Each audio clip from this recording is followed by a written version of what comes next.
Talk about it with Franjez. Today's special guest is the owner of Stockroom Records, the host of Good Stock, and is a recording artist. Today's guest is Josh Dooz. Hello, Franjez. Thank you for having me, brother. Thank you for being here, bro. Hell yeah. Amazing conversation already.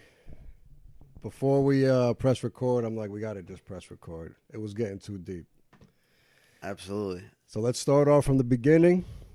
Where were you born? I was born in White Plains, New York, actually. Yep. Born in White Plains. Grew up in Dobbs Ferry. And that's it. I lived a great childhood. Shout out to my parents. They raised me right, I think.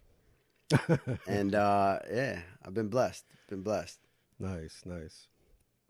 What is Stockroom Records? Stockroom Records is a recording studio / creative collective / media mogul / wellness, higher conscious, raising vibrations type deal. And we bring a community together that people just believe in the vision. They believe in me. They believe in what we're doing. And to be honest, frankly, sometimes I don't even know what the fuck I'm doing. But like, all I do know is that we're doing it. And something's happening. And we're making it happen. As you can see, you went to our show. It's good vibes. Amazing. Good Stock. It was an amazing event. You did a great job hosting it. Thank you. Amazing. I didn't know anything about it. He invited me. I didn't know what to expect. It was incredible. A lot of good talent, from dancers to singers to rappers.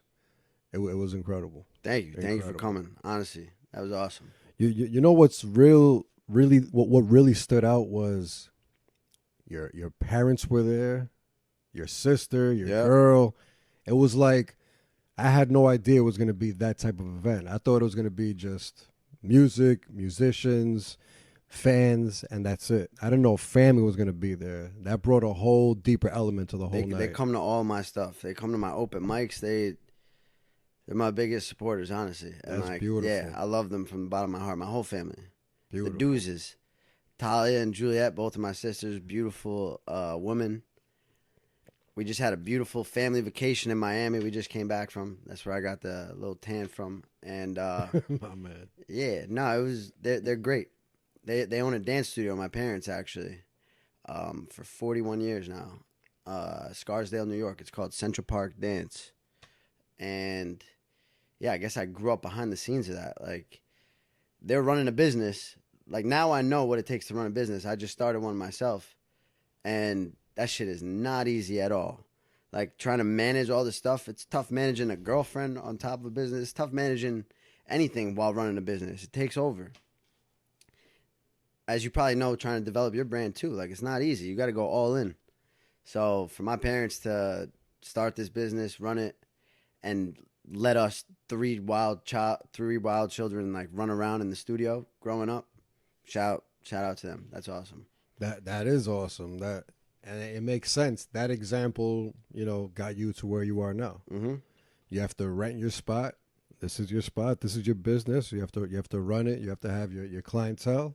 Yeah, that's a good blueprint, and it makes sense. It's where you are now. So do you think that's where your love for music came from? Maybe. I mean, I think just arts and creation in general. With dance comes music, so I assume you were around the music every time you were in the studio. That makes sense. That makes sense for sure.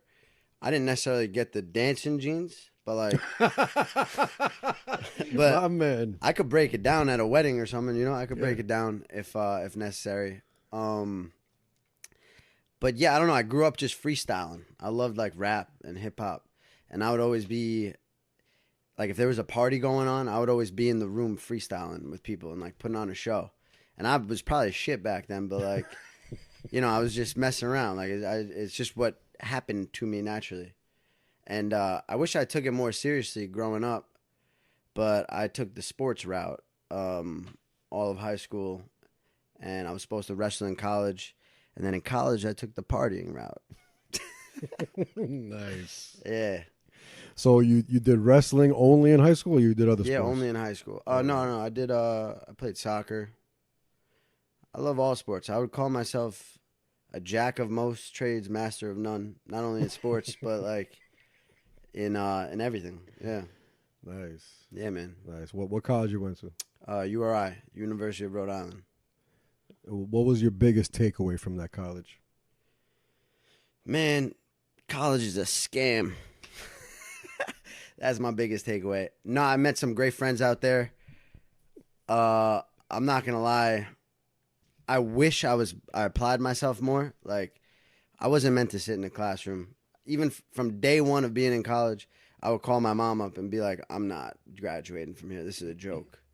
I skipped half the classes. I never studied for a test in my life. Like, but I got away with it. C's get degrees. Yeah. Yeah. 100%. Yeah.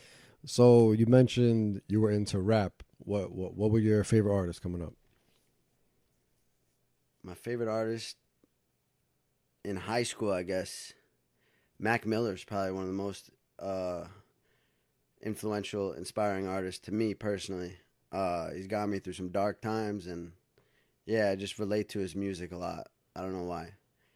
Mac Miller, I don't agree with Macklemore's political views per se, but like Macklemore, I like his music, which just shows politics, and it doesn't matter. I still like the music.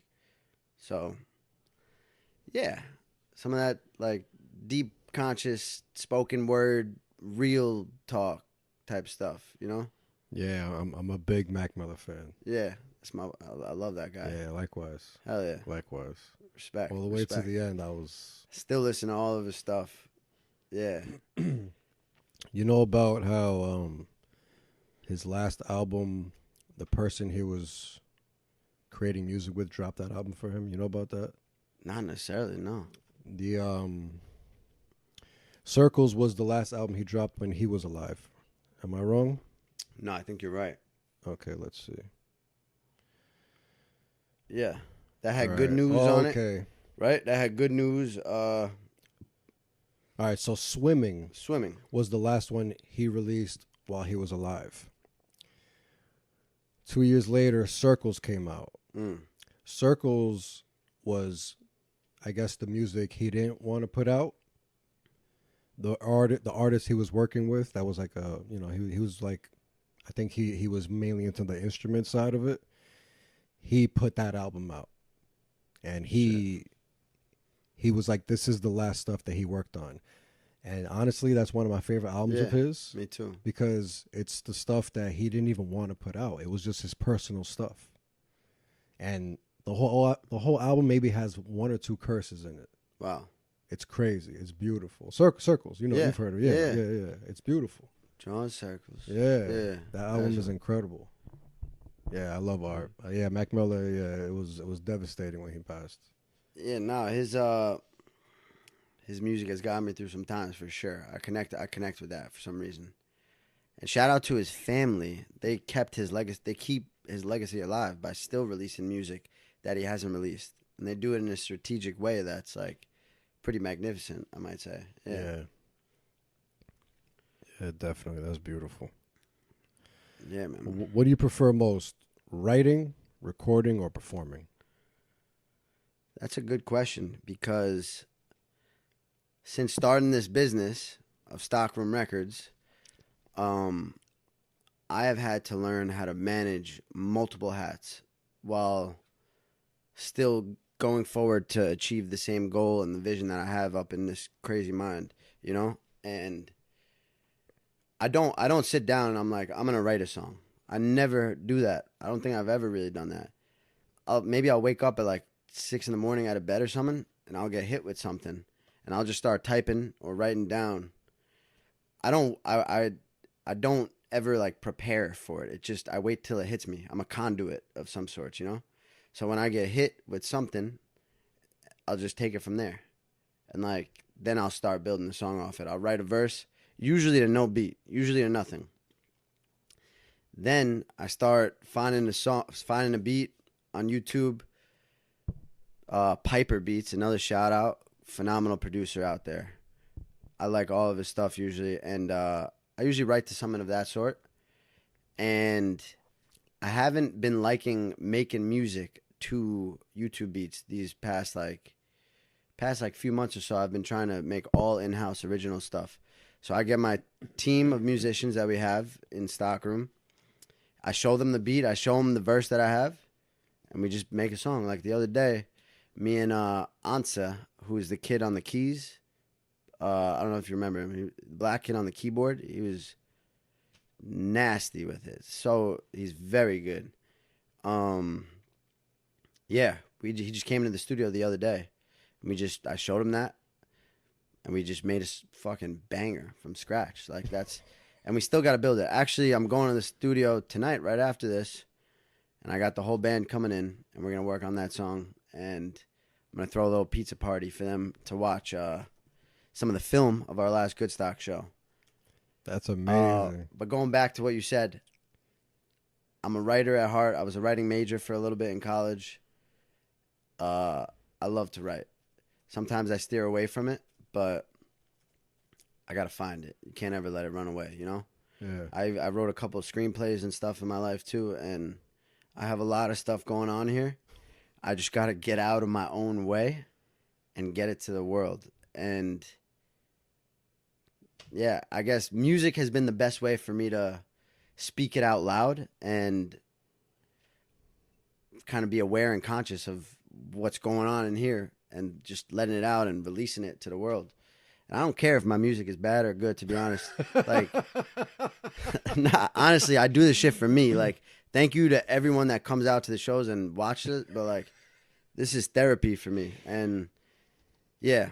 Bro, your music is great. Thank you. Thank you. I promise you, it's great. I appreciate that. It feels authentic and it sounds good. That's what you need for a song. I appreciate that. Thank you very much. My pleasure, bro. It's Thank authentic. You it's too. authentic. You too. You guys. I appreciate that.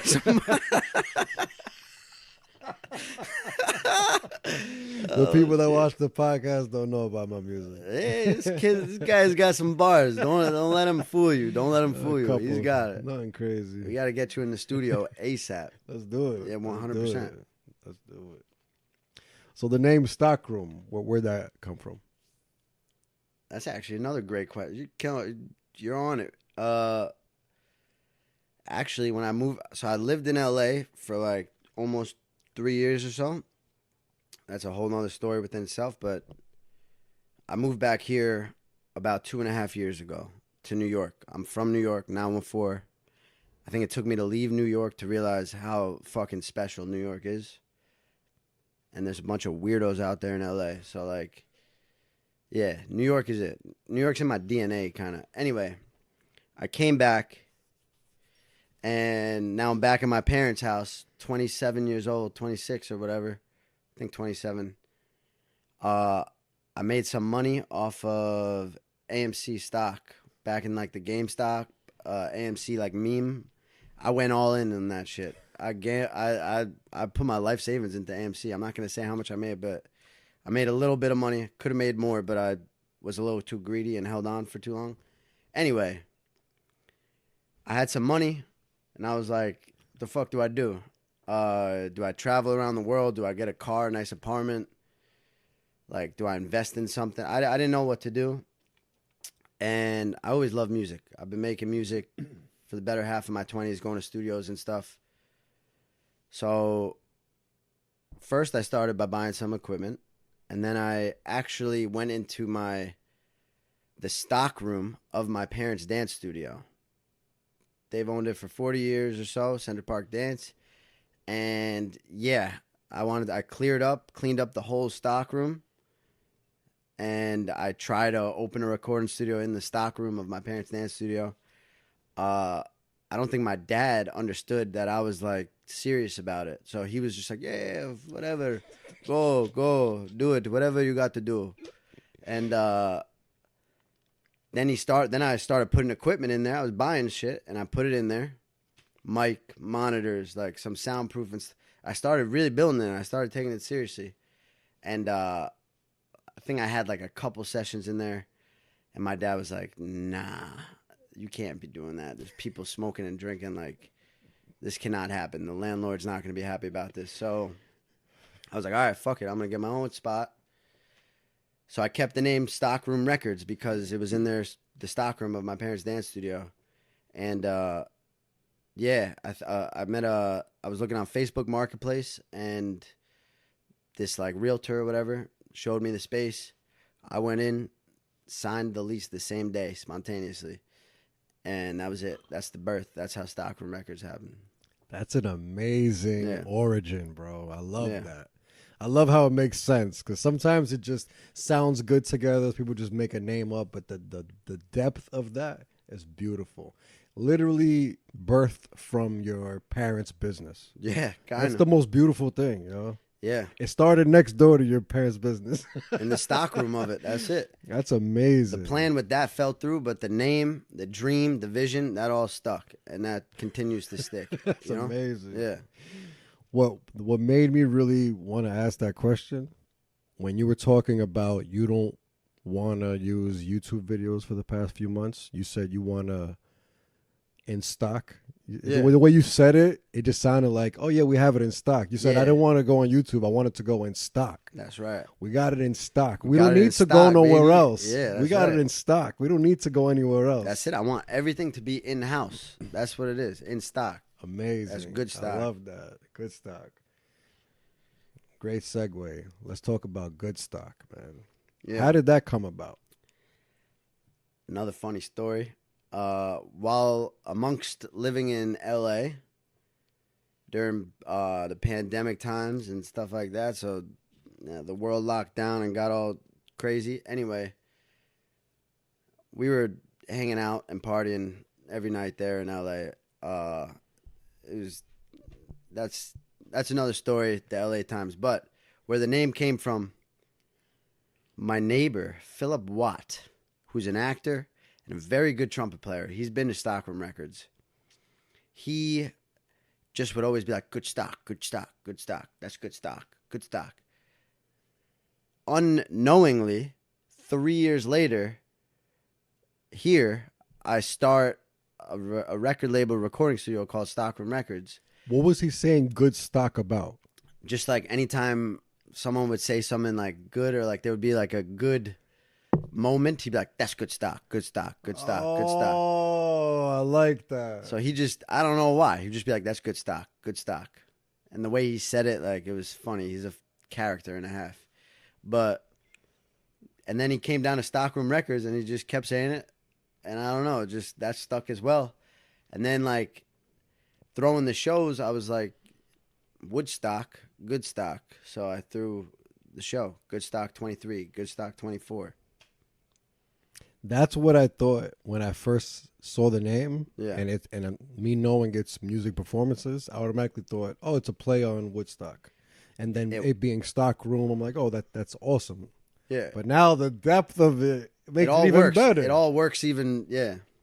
Oh, man. Like that's just good stock, you know? So then I'm trying to turn that into a clothing line, just a whole brand, kind of like the Barstool Sports, but not objectifying women and not degenerate sports gambling. Like around music. Yeah, mostly around music, art, higher conscious living, raising vibrations, trying to be the best self that you could be.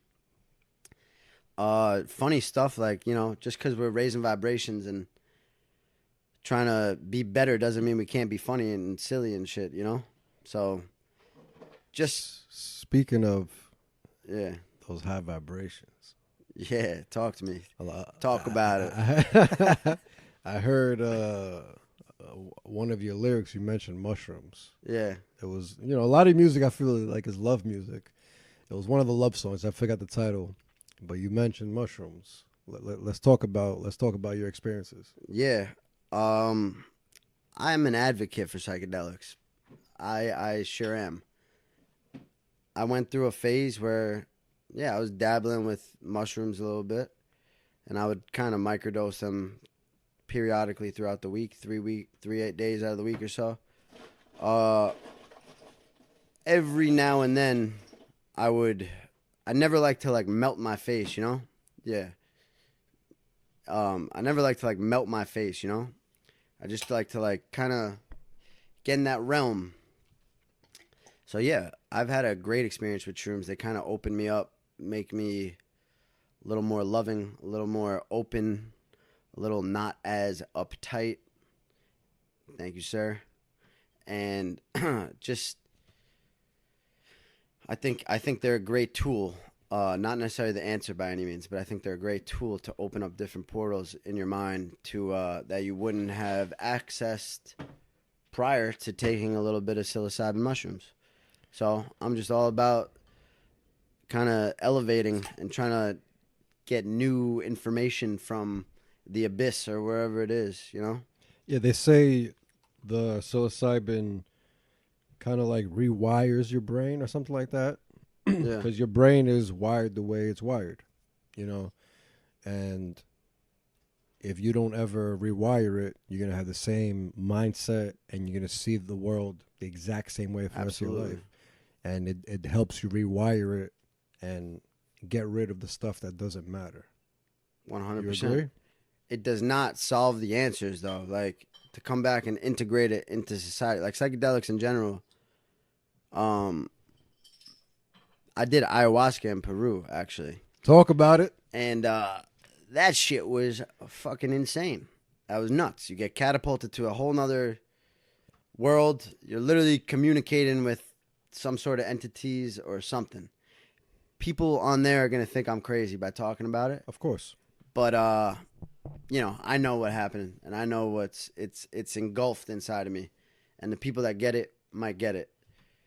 Anyway,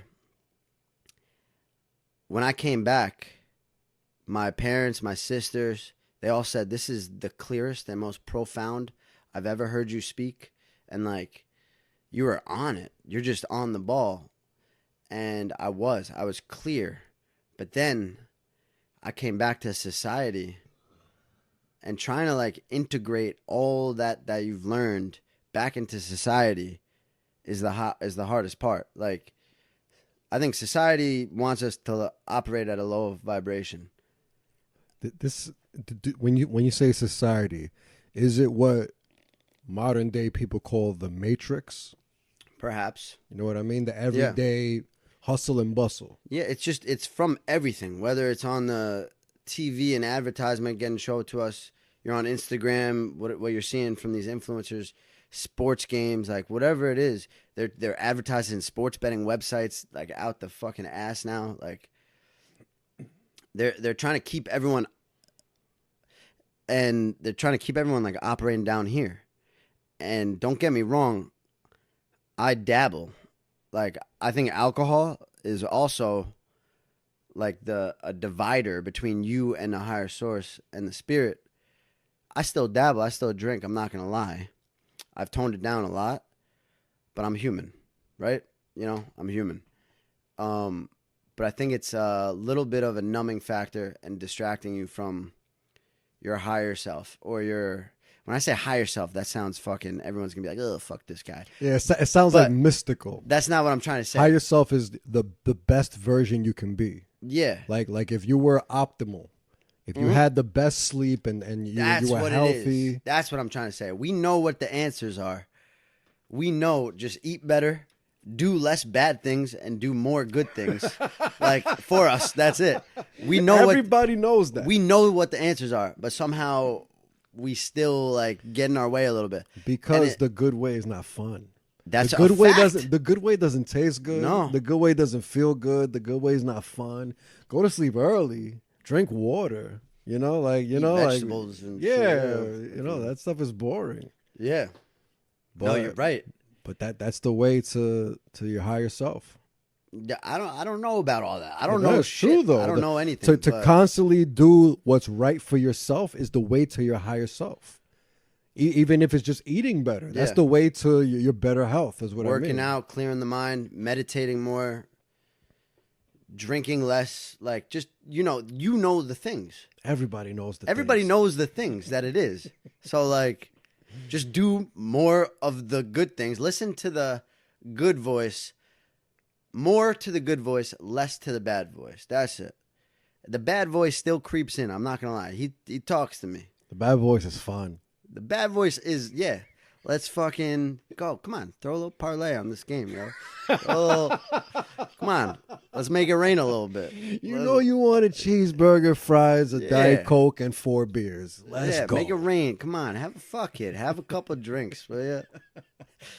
Yeah. And I think 100%. I think it's unhealthy. I don't know shit, but I think it's unhealthy to go fully the complete good way. Because you got to release stuff sometimes. But unhealthy how? I don't know. I'm talking shit now. No, go ahead. Because it's just your opinion. You're not you're not giving facts. Just giving just your opinion. Go ahead. No, I don't know. I don't fully. I've gotten glimpses of what it may be like to go to the other side and follow the light. Like I've been connecting with God more. I've been connecting with myself and, the good voice. So I've gotten a glimpse of it. Like before I did ayahuasca. For 4 months, I had to prepare by no coffee, no meat, no eating meat, no masturbating or having sex, no drugs, no alcohol. Like there was like a preparation to completely cleanse and clear yourself to do the ayahuasca. You said 4 months? I didn't do the full 4 months. I did like 2, but like still. 2 months without all that shit. Wow. I thought it was 2 weeks or nah, weeks. Whatever, where I went to, they said 4 months. Wow. The owner, I'm a certified yoga teacher too. That was one of my other businesses when I was younger. The owner of the yoga training invited me and my ex-business partner, who was in LA at the time, which is another business. Anyway, invited us to go do ayahuasca with him in Peru. So I was nervous as hell. I wasn't fully ready, but for some reason I was getting called to it. And I was like, I know there's more. And I want that. And I want to see what happens if I follow the light. But anyway, coming back down from that, I came back from ayahuasca and I moved back to LA right after. So what I was running away from here, I actually ran into deeper in LA. So like, although I experienced a glimpse of that, I came back and I dove a little bit deeper into like partying and just my old destructive habits. Oh, way. After the ayahuasca? Not at first, but then like as society or me maybe not being able to handle real life, slowly integrated back into the real world. Yes. No way. What do you think was the breaking point to just go back to it like whatever? What do you think that was? I think the reason why people that are so deeply connected into listening to a higher source or whatever it is, or just connected with themselves, their soul, God, a lot of those people do fall victim to like destructive habits and drinking and stuff like that. Because it's a little scary being in that powerful of a source. So like we're back on Earth and we're like, shit, I gotta numb this shit away a little bit. Or like, I don't know. But anyway, that's what I guess I did that a little bit. That's crazy, man. Yeah, but I got my shit together now. So that's good. Man, it sounded like such a powerful, impactful experience. For you to go back to it is crazy. Yeah. And like I said, that voice still lingers and whispers, we're humans. Of course. But I think the moral of the story and the thing you could take away from this is listen to more good, less bad. Do more good, do less bad. You don't have to be perfect. Just do more good and less bad. That's it. I like it. Yeah. What would you say are the pros and cons of running your own studio? The pros. I'm the fucking man. No, I'm joking. My man. No, the pros are like, I'm actually doing something that I created myself from scratch. It's beautiful. I would walk into the studio before it was built or anything. Blank walls, blank room. Just one day after another, be like, what do? Do I paint a wall? Like, now what? Buy a bookshelf? Like, I just built this shit out of here. And from here has been my whole life So like, it's cool. It's powerful. When you walk through the doors of Stockroom, which you gotta come, you will feel the energy. There's something special going on there. It's an energy.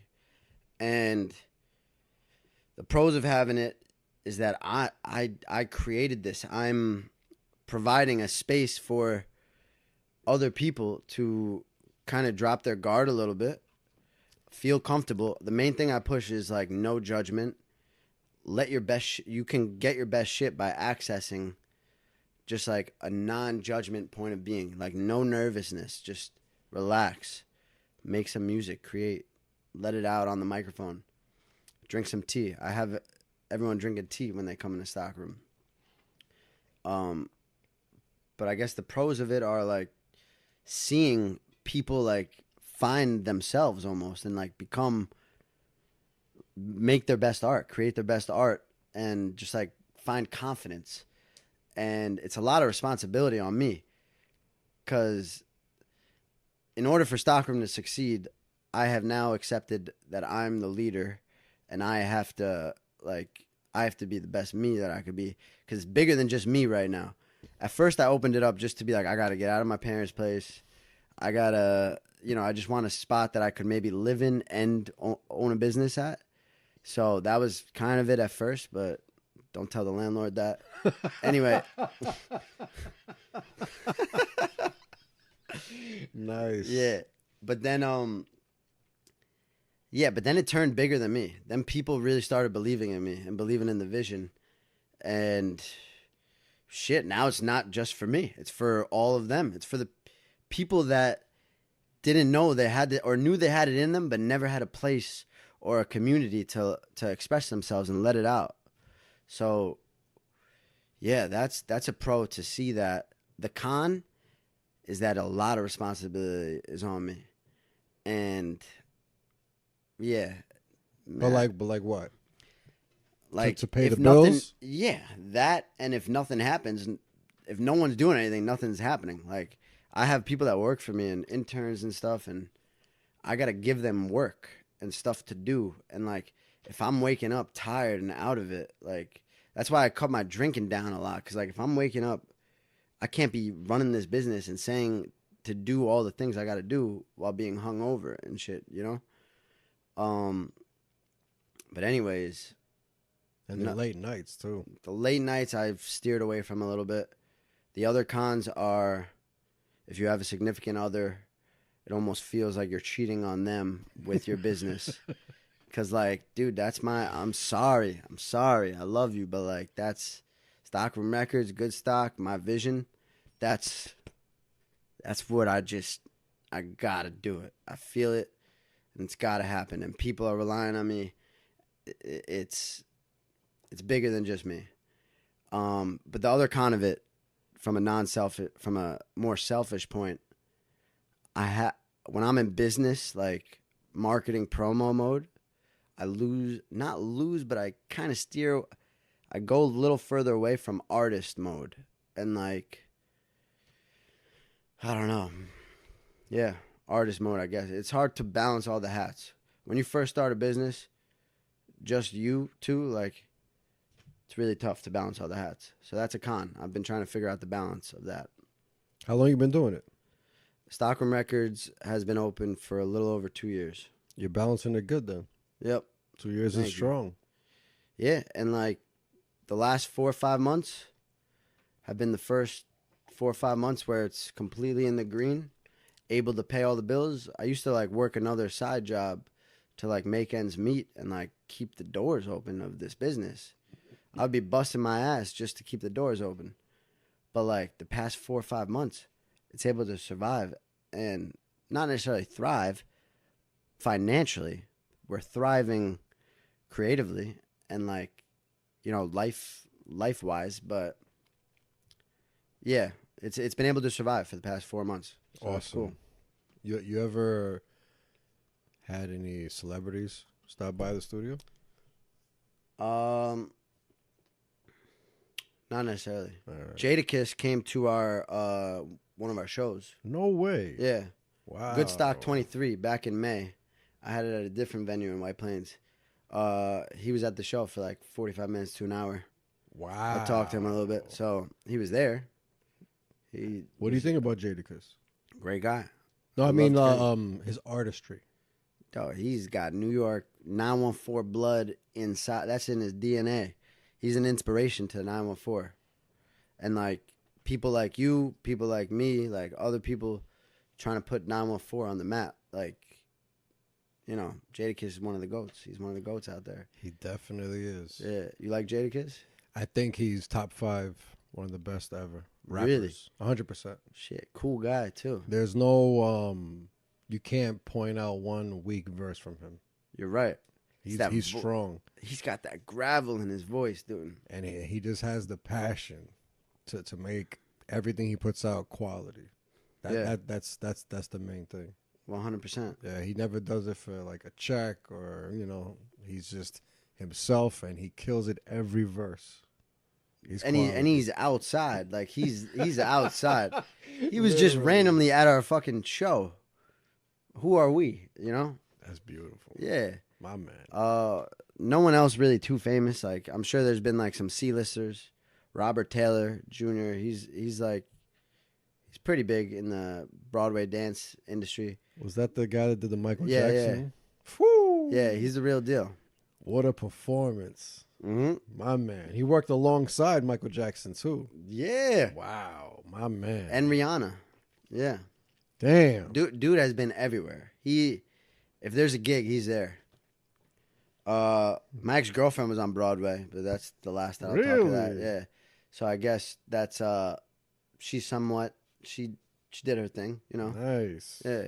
Nice. That makes sense. You guys are dating then. Yeah. You guys are both into performance and art. Yeah. Art.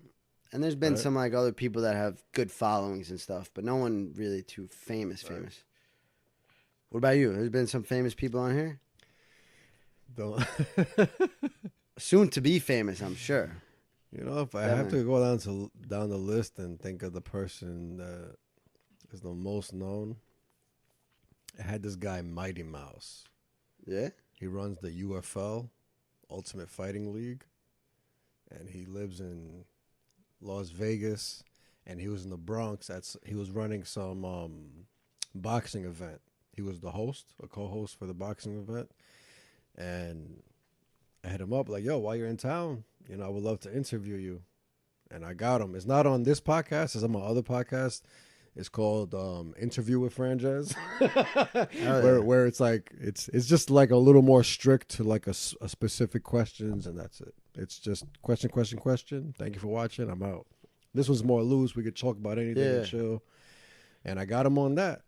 And I'd say he's the most famous, I'd say, just because his following is pretty big. He's about to hit 1 million subscribers on YouTube. Oh, shit. Yeah. Yeah, like... That's a big deal. I wouldn't consider him famous, but he's definitely the most known guest I had on. Hell yeah. It was a good conversation. Bro, while we're here, too, I just want to say what you're doing is fucking awesome. I appreciate you're killing that, bro. it. You're killing it. Like, I see what you're doing, and, like, it's a similar kind of vision. I don't know. You're doing your thing, and it's inspiring to people, and people love to be on your podcast, and people love to come out here, and you're doing your thing. Don't ever stop, bro.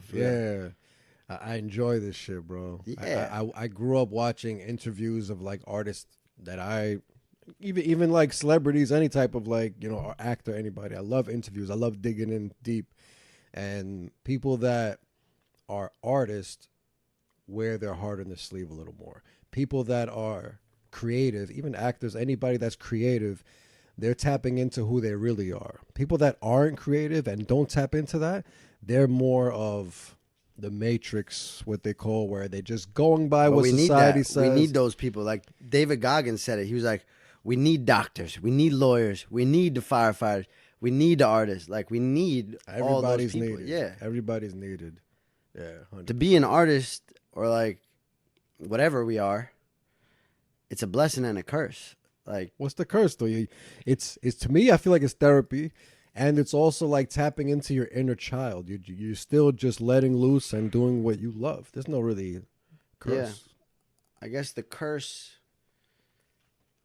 It's all love and positivity. Yeah, there's no curse. There you That's go. just There love. you That's go. just love, baby. Ain't no It's curse. all That love, shit. man. We're doing what we do, and we That's love it, it. and We that's love it. it. We Like love it. we can't help ourselves.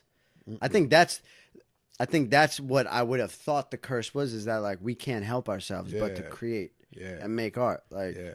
that's it. Yeah. We But that's not a feel like curse. we have to. Just to feel better, we have to. That's not a curse. Yeah, It's it's like not a curse. It's a blessing, man. yeah, we are blessed. It's beautiful. I was driving in the car over here, and I was like, I think I do my prayers with God every once in a while. I never grew up religious at all, and I'm still not religious for religion by any means. But like, I don't know. I've connected with God recently, and whatever God might be to whoever it is, whether it's a deeper connection to yourself or a deeper connection to something bigger than you.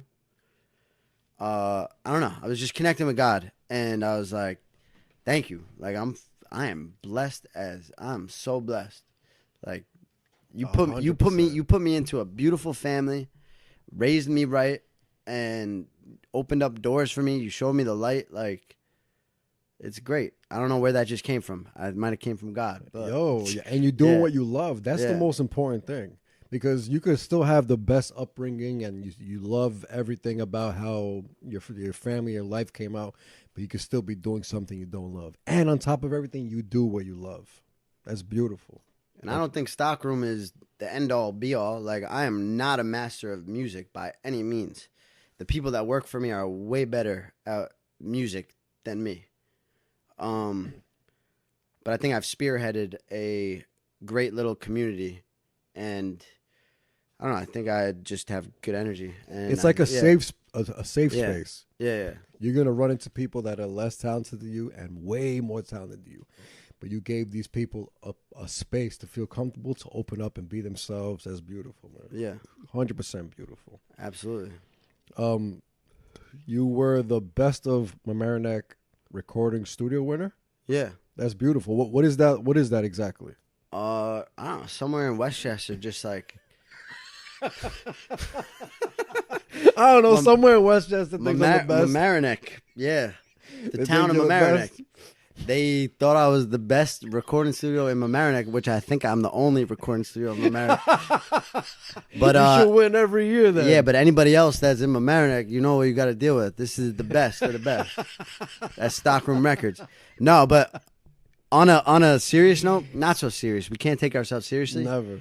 But Stockroom Records is going to be a household name very soon. And if you don't know, now you know. I'm sorry my ego came out for a second, but good Stockroom Records.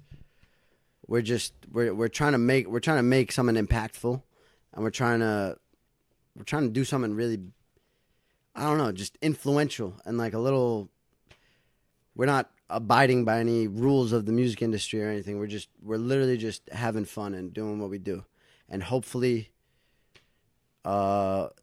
everything else will follow after that. But we're just doing what we do, and that's it. Beautiful. Yeah.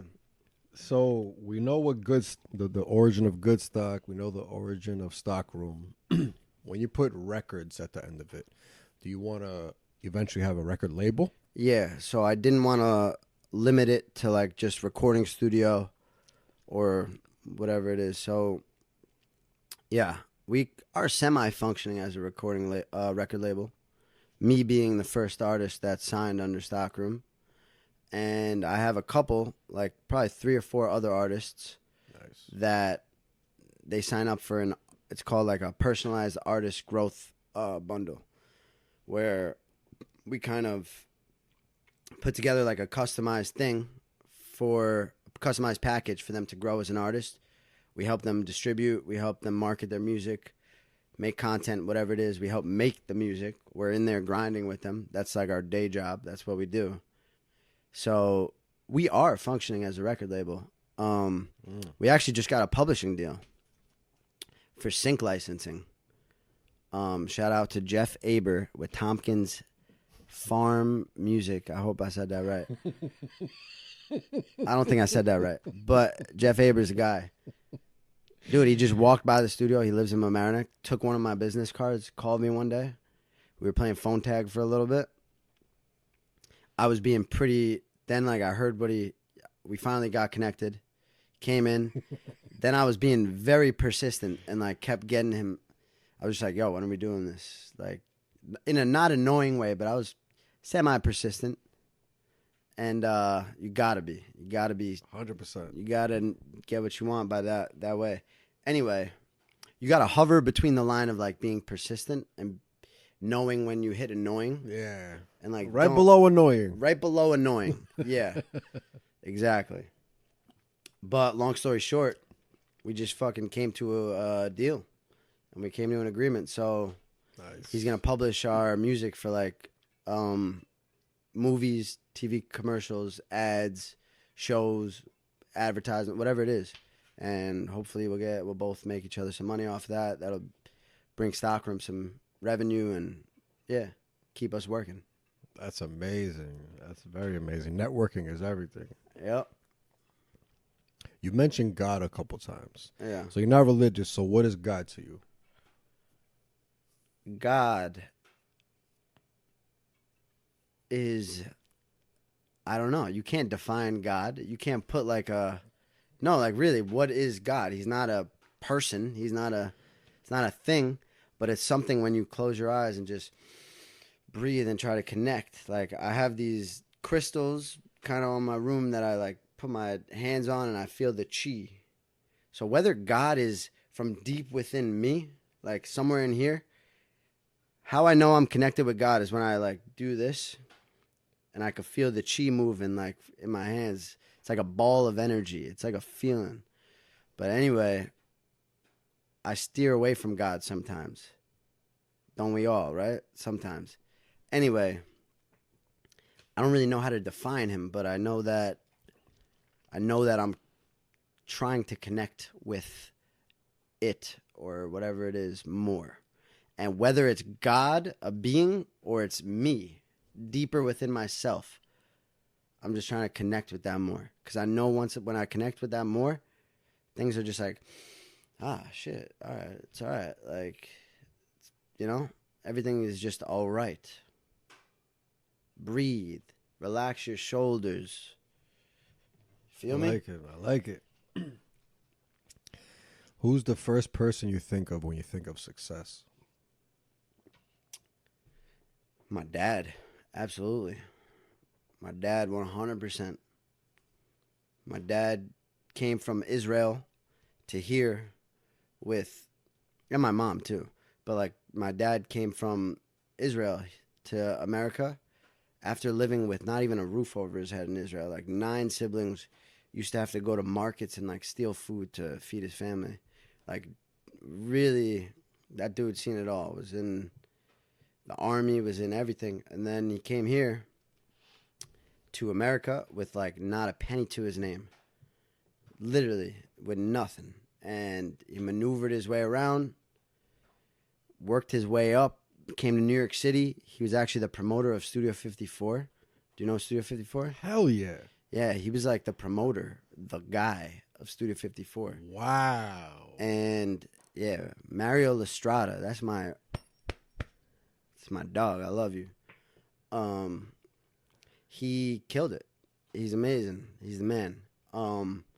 He was the promoter of Studio 54, pictures with celebrities every night, was around a crazy scene.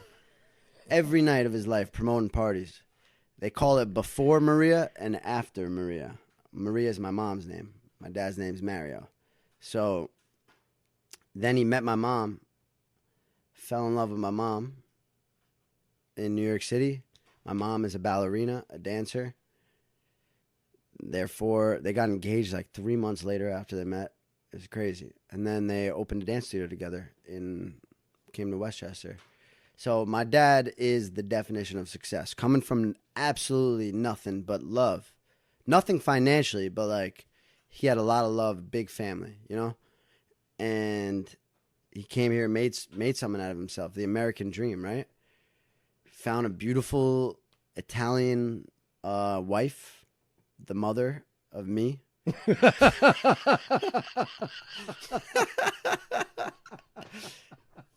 Who is another goddess, by the way. She's a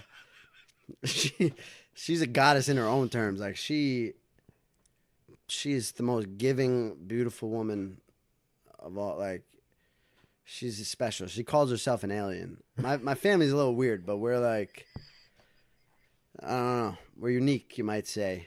And yeah, they raised 3 good-looking kids, I must say. And yeah, I'm blessed. I'm so blessed, honestly. And my parents are the definition of success. They're my role models and my best friends. Honestly, I would rather hang out with them than like going out to a bar or something, like, or hanging out with friends sometimes. I do, like, you know, I'll hang out with whoever, but like my parents are my choice. Like my sisters too, they're my choice. I choose to hang out with them.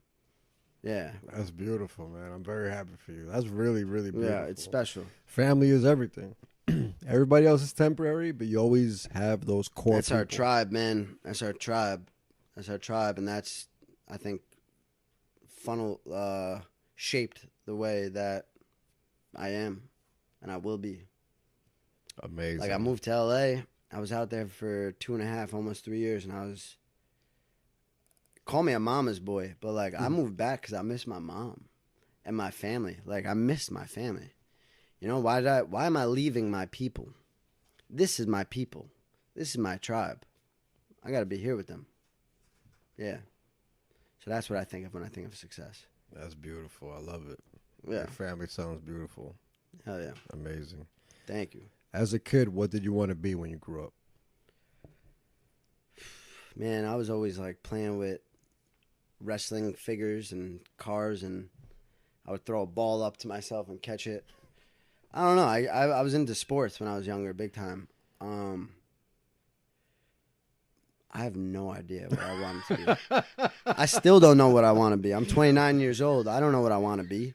I think we're changing every day. Like, there's no answer to what you want to be. Just let it flow. Do something that you like and that you don't hate. Something that makes you some money, and you know you can make money off of the thing that you're doing that's not making you miserable. So I don't really, the music recording studio, that's not, this Stockroom Records, this is not like, this is what I'm doing now. And it's something that's stuck. I've had a couple other businesses in the past. I think I've had commitment issues, relationships with businesses, whatever it is. But Stockroom Records is here to stay. But that's not the end of it. I want to make movies. I want to make a whole wellness center, House of Vitality, I'm going to call it, community, like cafe, like, but I want them all to funnel into each other. I want to have like a wellness and health oasis on the beach of Santa Teresa, Costa Rica. I lived there for 6 months. It was really? Yeah. How'd that happen? Well, I studied abroad there. Studied a couple broads. No, I'm I'll probably cut that shit. Anyway, yeah, no, I studied abroad there. I was studying in college, and I was traveling all around there, and then I loved it so much, man. I lived with a host family. I was learning Spanish. Something about the Latinas kept bringing me in, even though they're trouble. They are trouble. And then I, fast forward, I actually ended up doing a yoga training there. So I got my yoga certification there after like my first heartbreak that I went through. And that kind of set me off the rails. You know, it turned, I don't think you're a man until you get your heart broken. Honestly. I think getting your heart broken will tear you to pieces and fucking put you at the root level, put you at the floor, but like you gotta go through the darkness to get to the light. A heartbreak is a rite of passage. I don't recommend it by any means, but it happens. Yeah, and yeah, I think it's good for you. As hard as it, I think it's just like a lesson in life, whether it's heartbreak romantically or heartbreak in something else. You got crushed by not getting your dream job or whatever it is. I don't know. Yeah. So I think it's necessary to go through those losses and those failures to kind of rise above, go through the darkness, that's the only way to see the light is to go through the darkness. Feel me? I like it. You don't appreciate the light without darkness. Mm-hmm. Absolutely. 100%. What are 3 things you need to be happy? 3 things that make you happy? That you need to be happy. My connection with me or God, whatever it is, my connection, my deep connection with myself. That's 1. 2, nothing on this earth is going to stay with us, but my family, that's like, shit, I'd be devastated if something happened, you know? Like, losing our dog even, that was like that shit was heartbreaking. That was one of the saddest shit of my life, was just losing my dog. And anyway, so that's number 2, family.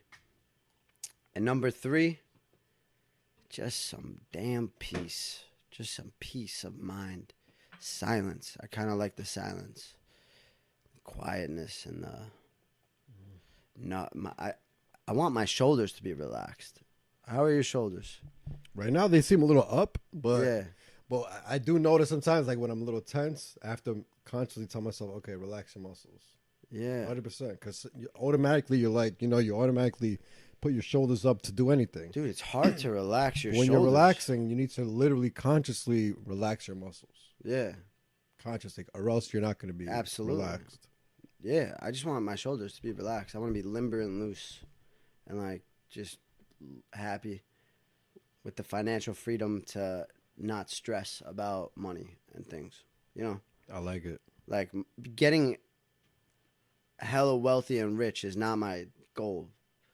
I would just like to not have stress about money. That's the goal. But that's not the main goal. Main goal is to relax your shoulders. I like it. I like it. What's the most exciting thing you ever did? Most exciting thing I ever did? Every day I wake up, I try to find something exciting to do. Like, I think when you're nervous and you got butterflies, that's life. When you're nervous and like something's getting you going a little bit, that's being alive.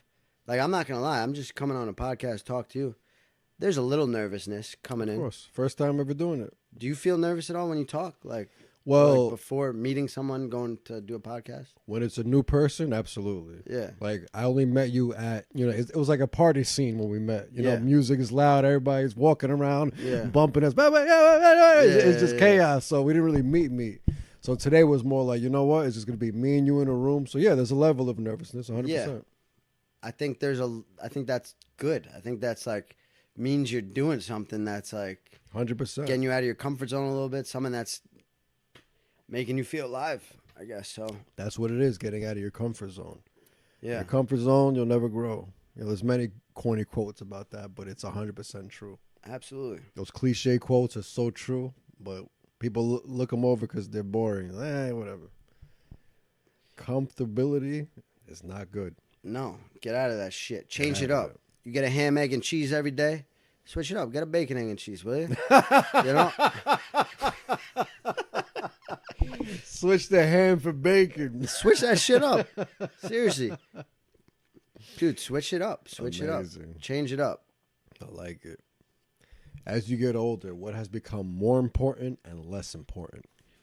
More important, I'm going to keep coming back to this. Peace. Peace. I don't want no headaches. I don't want someone nagging me and like trying to change me. You know, I am me, and that's it. I'm sorry. This is the way that I am. So more and more, it's the simple things like just peace, just peace, quietness, and peace, and being surrounded by people that I love. That's what I want more of. And what was your question? As you get older, what has become more important and less important? Yeah. So peace is more important. Less important is like, trying to fit in and like go out and be part of the game, the world. I don't know. Oh, it's the NFL playoffs. Are we going to fucking, less of that. Less of that shit. Oh my God, my fantasy football team. Less of that shit. Less of all that shit. Less of people like, bro, you said you were gonna hit me up and do, like, dude, we're adults. I got my own shit going on. I'm sorry if I didn't answer your text for a second. Less of all this little shit. This is not a big deal. So less of that, like, shit that drags you down and makes you walk on eggshells. And I don't want anything to drag me down. I'm going to the fucking moon. You can come with me or stay down here because I'm going to the moon. So you're either coming up with me or that's it. Somewhere over there, wherever that shit's at right now. It's up, though. Wherever it is, it's up. It ain't down. It ain't down. I'm going up. And you're either taking my hand and coming with me or, like, that's it, You're left in the dust, buddy. I'm sorry. Sorry, buddy. Straight up. I love it. Yeah, that's it, man. What would be the best piece of advice you'd give your younger self? The best piece of advice I'd give my younger self would be listen more to the good voice, even at a younger self. I think I gave into the bad voice a little bit when I was younger. I had my moments of degeneracy, and I would do it like if that's what we were all doing or something. But yeah, I think just trust yourself more. Trust yourself more. You got this, bro. Joshua Dooz, you got this shit. You got this shit. Keep going. And don't let anybody tell you what you can or can't be. You got this. Beautiful. Do you have any regrets? I got it. I got some things that I've done in life that are like, would be regretful to a lot of people. Yeah. But not you? They've shaped who I am now. I've done some shit, I've had my times. Do I regret things? I don't regret things because this is me. It's all shaped. My college essay was about... Hold that thought. Can I pee real quick, bro? Hell yeah. I gotta pee like a motherfucker. Hell yeah. God Piss damn. break. So we were... As I was saying... We were still on the topic of regrets. Yeah. Okay. So I was saying my college essay was about... I called it like the smoothie of life, It all gets put in every little encounter, such as you waiting online and like talking to the person in front of you, making them laugh for a second, or like whatever it is. Like, oh, it's a nice shirt. Like, I like your earrings. Whatever it is. Every experience that you've been through, every tiny little thing gets thrown into the blender of life, and it just smoothies it up, and then it comes out, and the juice that gets poured out is like, that's you. That's never changing. But like that's how I look at life. So yeah, I have some things that I would not do today that I've done in the past. But all those things have shaped who I am now. That's the juice that's getting poured out. That was put in the blender for a reason, whatever it was. Maybe not for a reason. Maybe just that's what happened in life. 100%. I get that. 100%. What are your overall life goals? It could be with just you personally, with Good Stock, with Stockroom, but more personally. You know where I see myself in a few years? Right now, I live my life in month spurts. I set my goals for a month. I have a big monthly calendar on my room that like I write on. So I don't look too far in the future, but I do know deep down in here what my vision is. Anyways, I see myself living in a nice building or a house, not too much of an apartment guy, but it could be a nice luxury apartment in Stamford, Connecticut. All right? My business, Stockroom Records, is in Mamaroneck. There's 3 other tenants that like are near me, next to me in the same building from the landlord. I'm taking all you over. I'm taking all of them over, and I'm going to create everything that I've dreamed of right there in that spot. The community cafe, the wellness center with yoga classes, different type of classes, selling my merch, all that. And the recording studio and the music media offices and studios. All in the same, they all funnel into each other. all in the same stomping grounds. So I'll wake up at Stamford, Connecticut. I will, when the weather's nice, I will jet ski to Mamaroneck. That's how I want to commute to work. It's not unreachable. It sounds crazy, but it's not. Jet ski there, park my jet ski at the harbor, going to work, do the work, whatever it is. Go back to my place in Stamford, Connecticut. My sister lives in Miami. So go down to Miami once a month or so for a week. And hopefully have some other business planted there. And travel around sometimes and just have peace of mind and a bank account that allows me to do so. And just live peacefully. Work on myself every day. Learn new things every single day. If I'm sick, I'll allow myself to be sick, for a day.